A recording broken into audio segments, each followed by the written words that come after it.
50, gauche 20 pour droite 25. Droite 25 pour gauche 25. Gauche 25. Droite 25 moins sur gauche 30. 25 moins sur gauche 30.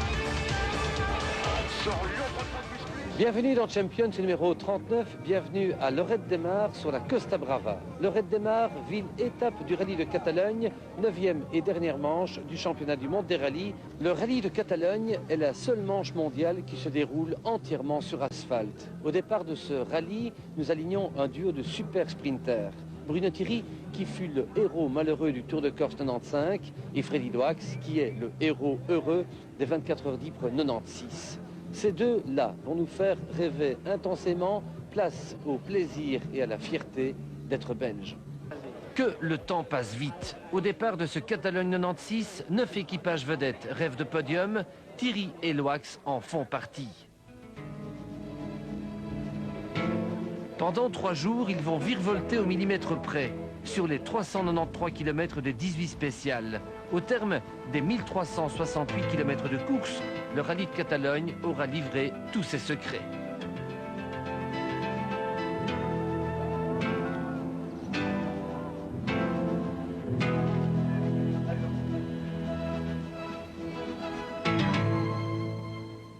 Sur la ligne de départ, Bruno Thierry est hyper concentré.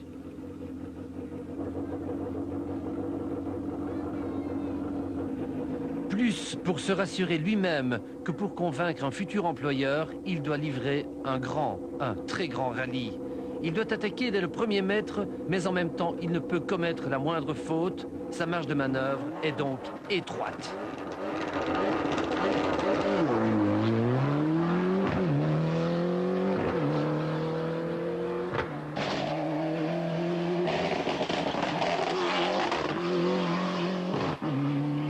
Première spéciale, il s'élance en 6e position pour 13 km de vérité. Après 13 km déjà chargés d'enseignement, Bruno arrive. Ça va, ça marche. Je croyais que ça glissait, mais Stéphane me dit ne t'inquiète pas, ça glisse pour tout le monde. Et ça marche. Bruno a fait le meilleur temps dans la première spéciale, battant toutes les autres stars de plus de 3 secondes. Un temps facile. Une petite chaleur, tout simplement. Bruno ne pouvait mieux démarrer, il ne pouvait mieux réagir.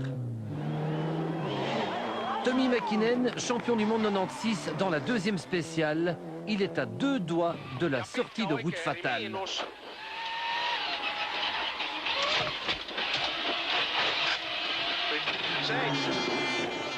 L'idole des foules espagnoles, Carlos Sainz, attaque cette 2e spéciale.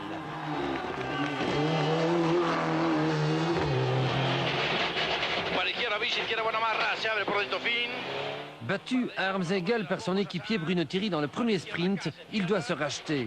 Il se présente sur la plaque d'humidité qui a surpris Mäkinen.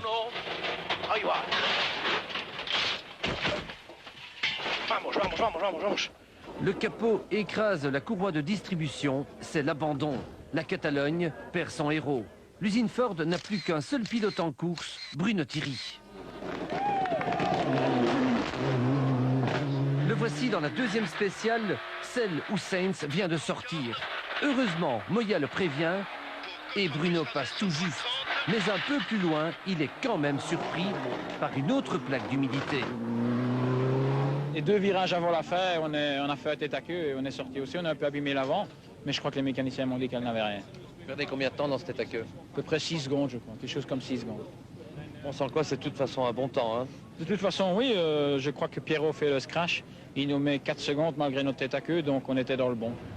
Après l'abandon de Carlos Sainz, le team Ford Repsol, qui a énormément investi sur le rallye de Catalogne, se retrouve réduit à un seul survivant, Bruno Thierry, le pilote qui n'est même pas assuré de rester chez Ford en 97. Paradoxe, après 2 spéciales, Bruno est 2e à 1 seconde de Liati. Bruno a 5 secondes d'avance sur Colin McRae.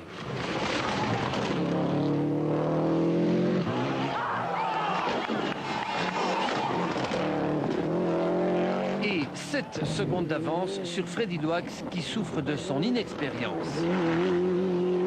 Freddy découvre les spéciales et c'est un désavantage certain. Je crois qu'on roule vraiment sur le nôtre maintenant et on va maintenant vraiment la différence entre Sanremo qu'on connaît un peu et le Catalogne qu'on ne connaît pas. Mais nous sommes très contents. Au général, vous êtes quantième? Je ne sais pas. Ou 4, hein? Quatrième, troisième, quatrième. Freddy est quatrième, devant la Subaru de Kenneth Eriksson et les Mitsubishi de Richard Burns et Tommy McKinnon. Juste derrière Freddy, Oriol Gomez surprend en plaçant sa Mégane Kit Car en 5e position. Gomez est en tête de la catégorie Formule 2 devant 3 Seat, celle de Mia Bardelette, d'Antonio Rius et de Jesus Pouras qui est un peu trop nerveux. Les 3 Seat devancent les 3 Skoda, notamment celle où s'est difficilement installé le champion de Belgique 95, le très grand Bernard Münster. Novice du rallye mondial, Bernard découvre tout de A à Z. Moi, je crois que c'est terminé ici pour essayer de prendre un maximum d'expérience, parce que c'est quand même la première fois qu'on roule ici, le premier rallye du championnat du monde. En plus, des reconnaissances limitées à 3 passages, c'est vraiment pas évident. On se fait dans chaque spécial, on se fait des frayeurs, parce que les notes ne sont pas 100% parfaites, et puis ben voilà. Alors il faut quand même essayer de rouler vite, mais sans prendre de risques. Retour en tête, retour à Bruno Thierry.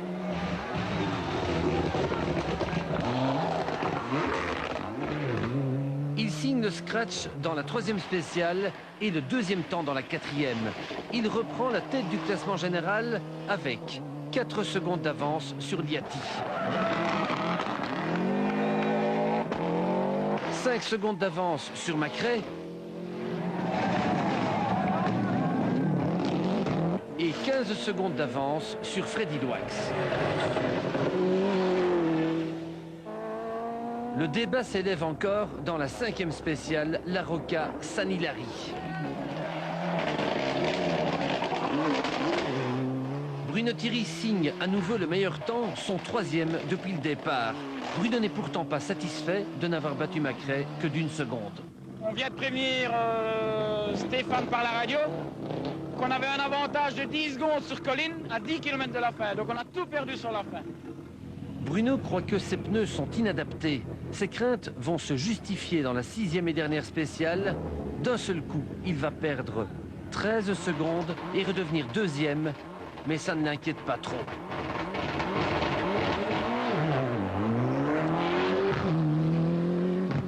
Quand vous êtes 2e, quand vous avez quand même un petit camarade qui passe devant vous, vous avez quand même certains repères de freinage, vous pouvez voir les traces des pneus sur la route, et c'est une bonne chose. Je préfère être 2e. Pendant que Bruno se débattait avec ses problèmes de tenue de route et de motricité, Freddy Loax passait à l'attaque. Dans la 5e spéciale, Freddy égale le meilleur temps absolu réalisé par Bruno. Nos 2 Belges ont donc fait le scratch ensemble. C'est historique. Première fois dans l'histoire du rallye que 2 Belges font le scratch ensemble. La première fois, mais pas la dernière fois, je crois. Après avoir bien chauffé ses pneus, Freddy va frapper encore plus fort dans la 6e et dernière spéciale.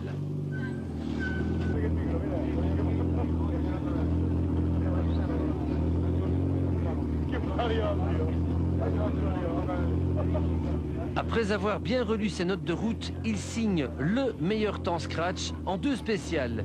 Il vient de reprendre 6 secondes au leader Piero Liati.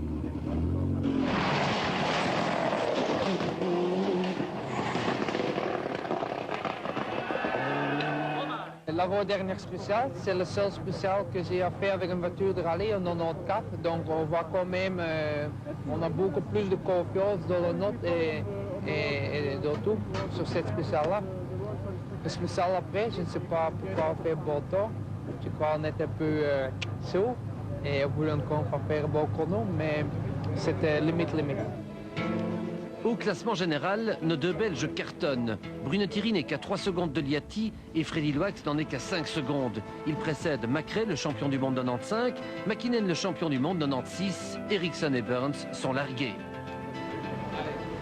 Alain Lopez, le manager d'Opel Team Belgium, qui dirigea longtemps les carrières de Bruno et Freddy, est particulièrement fier de ses anciens élèves. Maintenant, on voit que le travail que nous avons fait, on est récompensé. Et même si vraiment Opel n'est pas impliqué, ben, on sait quand même que c'est un petit peu grâce à nous. Donc on est vraiment très heureux pour eux. Vous vous souvenez que c'est ici que Bruno avait fait avec Opel le titre de champion du monde il y a 3 ans déjà? Oui, c'est exact. Il se battait très bien. C'est pour ça maintenant, je crois qu'il a bien appris. Et Freddy, c'est dommage que l'année suivante, il a fait une petite erreur. D'ailleurs, ça a été très sympathique hier. C'est la première chose qu'il m'a dit. C'est dommage quand même que je ne t'ai pas écouté en 94 et aller un petit peu moins vite. Au moins, j'aurais vu tout le rallye. Parce que maintenant, j'en ai vraiment bien besoin du fait qu'il ne peut faire que 3 passages à partir de cette année. Vous le croyez maintenant, Alain Lopez? La raison. Alain Lopez profite de sa présence en Catalogne pour saluer son ancien pilote Guy Colsoul, qui aligne une Mitsubishi Group N pour le Corse Andreani, copiloté par un jeune Belge, Cédric Pirotte. Ils sont 3e d'un Group N où Mitsubishi règne en champion. En Formule 2 de roue motrice, Oriol Gomez et sa Mégane dominent.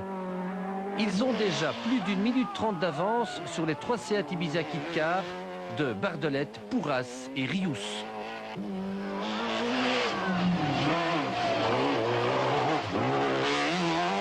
Dans l'espoir de décrocher le titre mondial en Formule 2, Seat est en train de faire une bonne opération, car l'usine rivale Skoda est larguée. Et en plus, malgré le soutien des nombreux supporters tchèques, elle a perdu son joker. Bernard Münster est sorti de la route en fin de journée.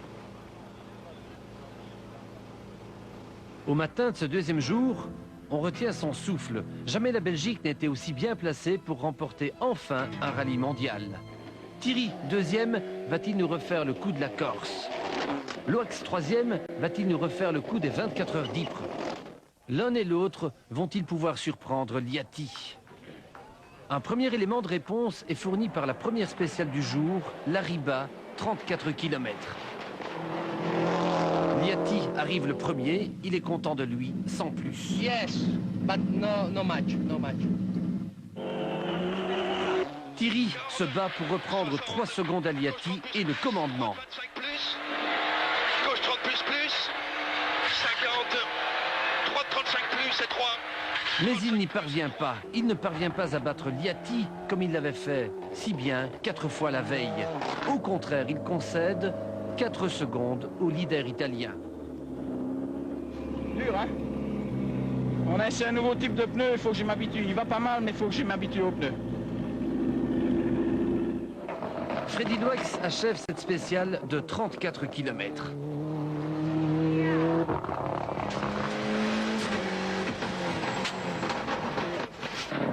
Il est plus rapide que Bruno Thierry, mais concède 1 seconde à Liati. Freddy est mieux parti que Bruno. Je pense le 2e temps. Ouais. C'est pas mal pour monter, mais c'est très bien. Beaucoup ambiance dans la voiture. Très très bien. Loax a battu Macrae. Il a battu Ericsson et Burns. Il n'est battu que par Liati et un performeur inattendu, le champion du monde 96, Tommy McKinnon, qui est pourtant plutôt un spécialiste de la Terre.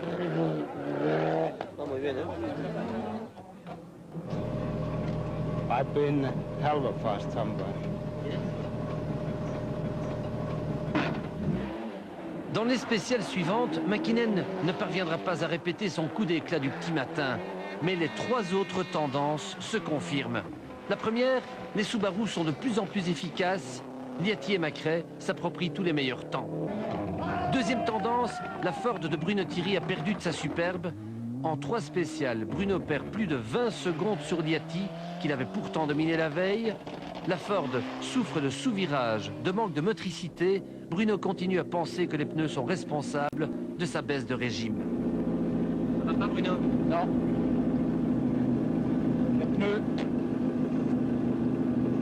Non, ça ne va pas. Attends les bons pneus. Qu'est-ce que vous voulez que la bonne y fasse? Les pneus ne vont pas. Non. Ça va pas aller. Au cœur, rien. Les 15 derniers kilomètres, catastrophe. Troisième et dernière tendance, grâce à son nouveau différentiel avant électronique, la Toyota Celica GT4 est de plus en plus véloce. Et à son volant, notre Freddy Loax commence à marcher très fort. Il est le seul, en tout cas, à pouvoir limiter les dégâts par rapport aux irrésistibles Subaru. Pas trop mal. Ça roule très bien. On roule vraiment sur la possibilité de notes et on ne sait pas faire plus. La dernière spéciale du jour, l'Ariba, est la même spéciale que la première disputée le matin. Le matin, Freddy a réalisé un temps de 22 minutes et 2 secondes. Ce soir, avec des notes corrigées, il attaque. Améliore son chrono de 15 secondes, fait le scratch à égalité avec Colin McRae. Freddy a signé l'exploit. Oui, ben, c'est très très beau ça. Hein, mais on roule surtout notre rythme.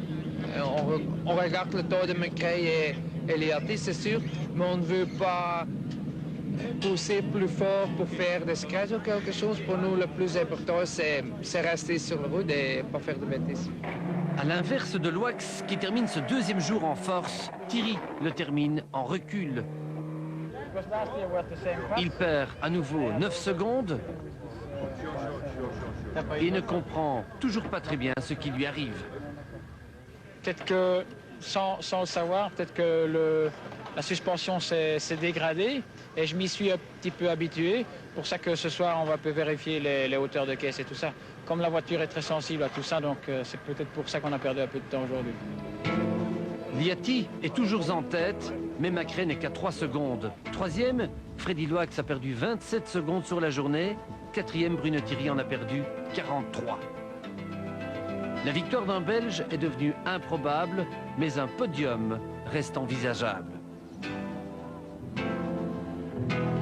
En Formule 2, Oriol Gomez et sa Mégane restent intraitables.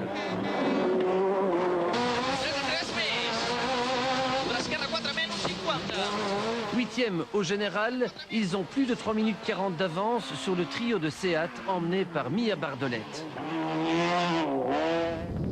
Avec le poil de chance nécessaire, Seat est en train de prendre la tête de la Coupe du Monde 2 litres. Car sur l'asphalte espagnol, les Skoda sont vraiment surclassés par les Seat. En ce troisième jour, on refait les mêmes spéciales que le premier jour, donc tout le monde repart à égalité de connaissances. Les ingénieurs de Ford ont trouvé le vice qui mine l'escorte de Bruno. Ils ont rectifié la hauteur de caisse, du coup, Bruno retrouve son tonus et signe le premier scratch. Mais Subaru passe à la contre-attaque. Et la Ford ne peut plus suivre. McRae est dévastateur. Il enfile 3 meilleurs temps consécutifs et dépasse de 5 petites secondes un Piero Liatti déstabilisé.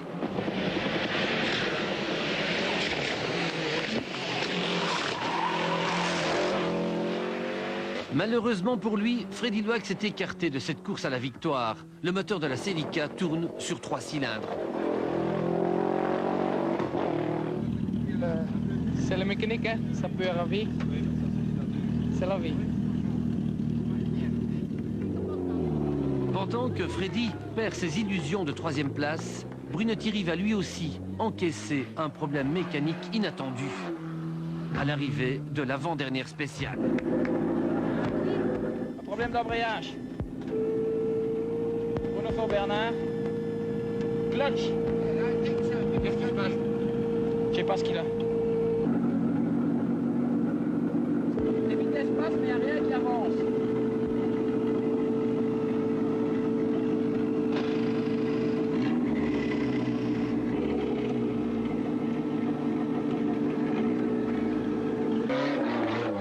Après 1 minute d'énervement, Bruno parvient à redémarrer. Au parc d'assistance, les mécanos se précipitent pour tenter de changer d'embrayage qui a brûlé. Ils n'en ont pas le temps. l'ingénieur en chef de Ford, Bernard Lindauer, décide de faire nettoyer le mécanisme d'embrayage. Dans le pire des cas, il est de toute façon possible de faire la dernière spéciale sans débrayer, en passant les vitesses. Une fois qu'il a démarré la spéciale, c'est toujours possible. Bruno, apparemment c'est moins grave que ce qu'on pouvait craindre. Je l'espère. J'espère, puisque maintenant, bon, il a eu le temps de refroidir et ça a marché sur la liaison. Maintenant, j'espère que ça ne va pas s'aggraver dans la spéciale, parce que la spéciale est longue. Hein.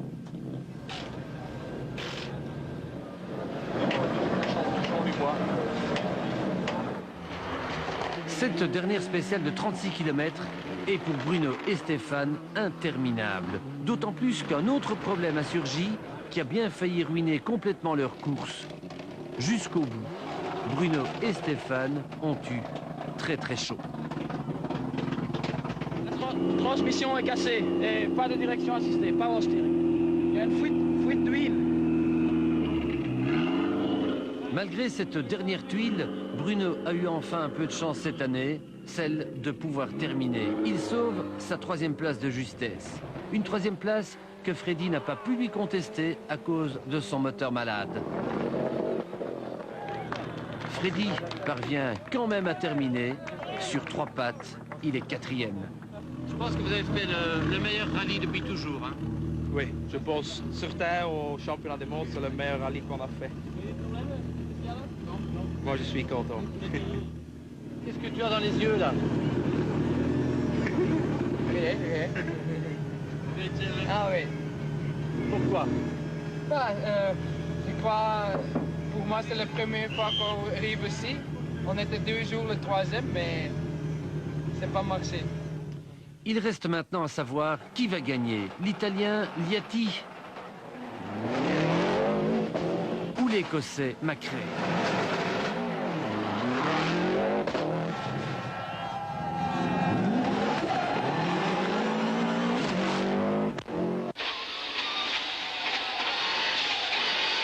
Destra 3 e sinistra 4 più.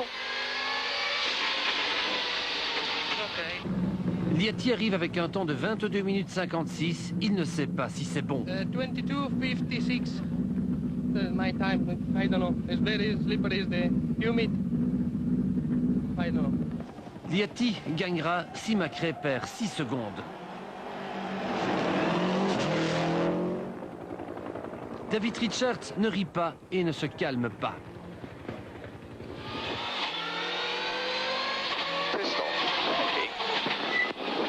Macrae bat Liatti de 2 secondes et gagne le Catalogne en compagnie de Derek Ringer, qui ne sera plus son copilote en 97. Ainsi l'a décidé David Richards. At the moment, I haven't got any real expression, but I'm sure later on I will have. But at the moment, I'm just happy that we've won. It's been a very difficult day. Good way to finish for Derek and I. It's nice to win the last 2. Could you shake hands with Derek, just for us? That's important. Avant de se séparer pour toujours parce que c'était décidé, 2 hommes se réconcilient. Subaru est championne du monde. Bravo et merci à Derek Ringer.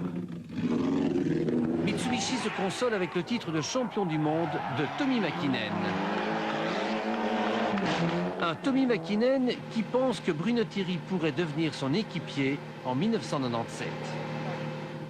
He'll be very good driver. I don't mind at all if he's my teammate. I would like to work with him very much. Ironie du sort, à l'instant où Tommi Mäkinen nous confie son souhait d'avoir Bruno comme équipier en 97, le numéro 2 de Mitsubishi, Richard Burns, sort de la route dans la toute dernière spéciale. To flat left, 60. Heureusement, l'équipage ne sera pas blessé, mais la Lancer est détruite. To flat left, 60. En Formule 2 de roues motrices, Gomez triomphe. La Renault Mégane Maxi Kit Car était invincible. Grâce à Pourras et Bardelette, Seat garde l'espoir de gagner la Coupe du Monde 2 litres au prochain RAC Rally. Avec des centaines de supporters belges, à Lorette des Mars, on est doublement fiers d'être belges.